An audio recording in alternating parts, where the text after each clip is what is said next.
भाई लोग आप लोग जो है ये ऑफिशियल लेटर देख रहे हैं। आप लोग को मालूम है ही कि जीडीएस ट्रांसफर पोर्टल एलिजिबिलिटी को पूरी तरह से रिवाइज्ड कर दिया गया है। क्या रिवीजन हुआ है, उसमें क्या टेक्निकल्स पॉइंट है, हम आपको पूरी तरह से बताने जा रहे हैं।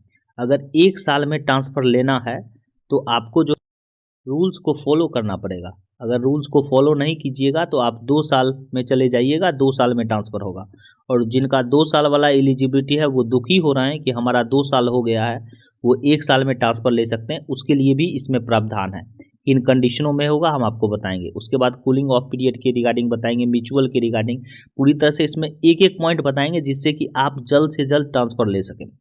तो आप लोग जो है वीडियो के साथ बने रहें, चैनल को सब्सक्राइब करें, वीडियो को लाइक शेयर करें। देखिए यहाँ पे सबसे फर्स्ट नंबर कंडीशंस है ट्रांसफ़र का कि 1 साल से 2 साल हो गया है। मतलब पहले 1 साल था, उसको रिवाइज्ड करके जो है 2 साल कंटिन्यूअस एंगेजमेंट में अब ट्रांसफ़र होगा। लेकिन 2 साल कब से माना जाएगा? जब भी ट्रांसफ़र पोर्टल ओपन होगा, आपको पता है उसका नोटिफिकेशन आता है, उसका शेड्यूल आता है। जब भी ट्रांसफ़र पोर्टल का साइकिल ओपन होगा, उस नोटिफिकेशन में जो उस ट्रांसफ़र पोर्टल का लास्ट डेट, ऑनलाइन एप्लीकेशन जो सबमिट होता है ट्रांसफ़र में, उसका लास्ट डेट तक अगर आपका 2 साल हो जाता है तो आप जो है एलिजिबल से आप फॉर्म भर के जो है अप्लाई कर सकते हैं। बहुत जगह जो है पहले जो है वो कहता था कि नोटिफिकेशन रिलीज हो गया उसी दिन तक का लेंगे, यहाँ पे लास्ट डेट तक का लेगा। पूरी तरह समझ गए आप लोग। अब देखिए सेकेंड नंबर क्या है इशू, इसमें क्या पूरी तरह से क्लियर क्लियर कर रहे हैं। जो 1/7/2024 से पहले जीडीएस में योगदान दे चुके हैं, जीडीएस के रूप में ज्वाइन कर चुके हैं, उन्हें जो है 2 साल के सर्विस जो इंगेजमेंट है जो मांगा जा रहा है ट्रांसफ़र की एलिजिबिलिटी को, उसको रिलैक्स कर दिया गया है 31/12/2025 तक। अब देखिए क्या इसमें मामला है, क्या टेक्निकल पॉइंट्स है, हम आपको समझाने जा रहे हैं। जो जीडीएस जिनका 1/7/2024 से पहले जीडीएस में ज्वाइन कर चुके हैं, अगर वो 31/12/2025 तक, ठीक है, अगर ट्रांसफ़र नहीं लेते हैं या ट्रांसफ़र नहीं होता है उनका, पूरी तरह से समझ लीजिए, उनको जो है 31/12/2025 के बाद जो है 2 साल का एलिजिबिलिटी मांगा जाएगा ट्रांसफ़र में, जब भी ट्रांसफ़र साइकिल खुलेगा। पूरी तरह समझ गए। और ट्रांसफ़र साइकिल साल में कितनी बार खुलेगा? 2 बार खुलेगा।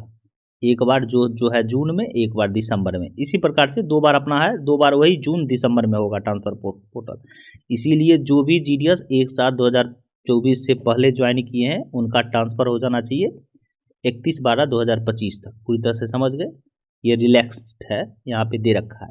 अब देखिए 31/12/25 इसलिए दे रखा है, हम आपको बताने जा रहे हैं कि ट्रांसफ़र आपको पता है दिसंबर में खुलेगा। दिसंबर का शेड्यूल हो तो होगा, फर्स्ट वीक में होता है, जाते-जाते जो है वही लगभग जो है लास्ट वीक से पहले जो है पूरी तरह से क्लियर हो जाता है सब कुछ। इसी प्रकार से जो है 31/12/2025 का डेडलाइन है।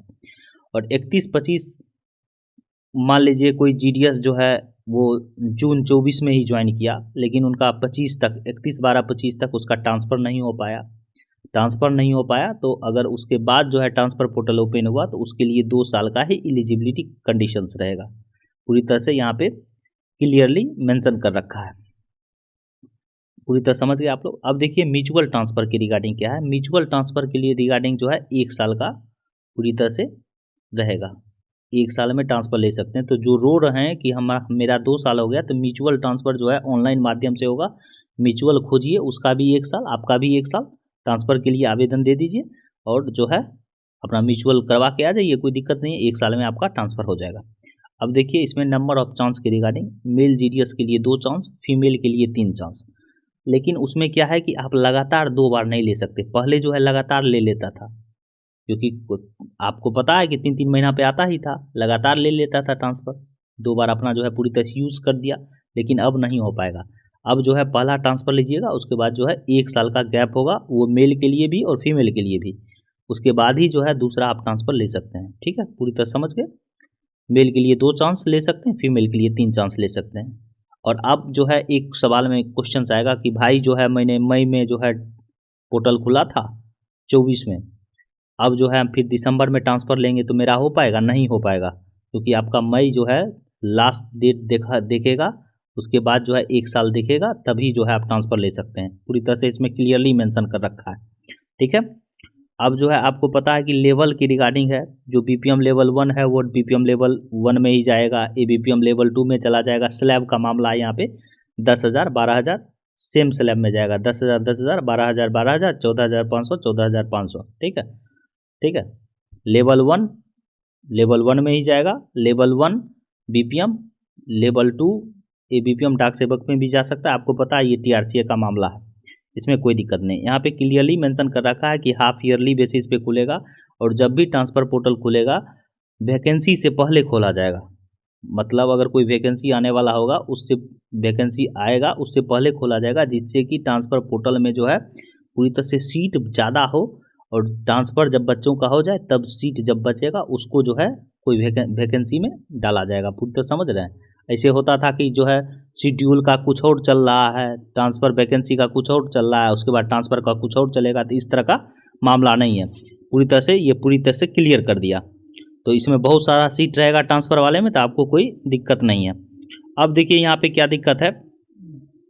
अब जो है हम आपको बताने जा रहे हैं ऑर्डर ऑफ प्रायोरिटी, मतलब प्राथमिकता किसको मिलेगा। फॉर्म तो सब अप्लाई करेंगे, सबसे पहले पीडब्ल्यूडी कैंडिडेट को, उसके बाद फीमेल जीडीएस को, फीमेल जीडीएस वैसे जीडीएस को जिनके पति जो है कोई सरकारी में, सेंट्रल में, स्टेट गवर्नमेंट में, या कोई सबऑर्डिनेट में, अर्ध सरकारी में, किसी भी ऑर्गेनाइजेशन में वर्क करते हों। यहाँ पे देख सकते हैं, यहाँ पे पूरी तरह से है, उसको एक सर्टिफिकेट देना पड़ेगा। एक सर्टिफिकेट का यहाँ पे एनेक्सर लगा हुआ है, वैसा सर्टिफिकेट दे देंगे तो उनको सेकंड नंबर में प्रायोरिटी मिलेगा।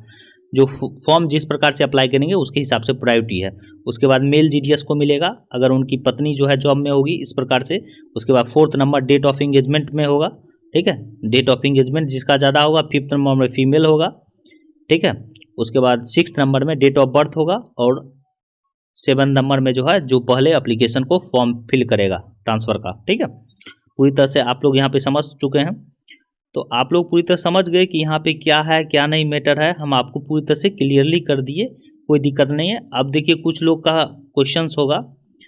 देखिए अगर कोई आपके ऊपर किसी भी प्रकार का डिस्पेंसरी एक्शन होगा, या क्रिमिनल प्रोसीडिंग चल रहा है, या पेनल्टी है, या कोई चीज़ जो है आपके ऊपर जो है अंडर एग्जामिन है, तो वो सब मैटर में जो है आपका ट्रांसफ़र रिकमेंडे नहीं होगा। पूरी तरह समझ लीजिए, अरे रिकमेंड हो भी गया भूल चूक से तो आपको जो है पूरी तरह से रिलीव ही नहीं होगा। अब देखिए इसमें क्या बच्चों को ध्यान देना है, हम आपको बताने जा रहे हैं। जो भाई लोग अगर ट्रांसफ़र चाहिए, आप देख लीजिए साल में तो 2 ही बार खुलेगा, तो जिनको भी ट्रांसफ़र चाहिए तो अभी से लग जाओ। जिनका 1/7/2024 से पहले ज्वाइन किए हो, एक बार मौका तो दिसंबर में मिलेगा। तो दिसंबर में अगर मौका मिल रहा है आपको 25 में, क्योंकि अब तो 2 ही बार खुलेगा। आप तो अगर जून में 25 में खुलेगा तो एलिजिबल ही नहीं हो पाओगे। ठीक है, और आपको दिसंबर 25 में मौका मिलेगा, तो अभी से तैयारी कर लो कि अपना डॉक्यूमेंट वेरिफिकेशन हो जाए, पुलिस वेरिफिकेशन हो जाए, सब कुछ वेरिफिकेशन से पूरा निश्चिंत हो जाओ।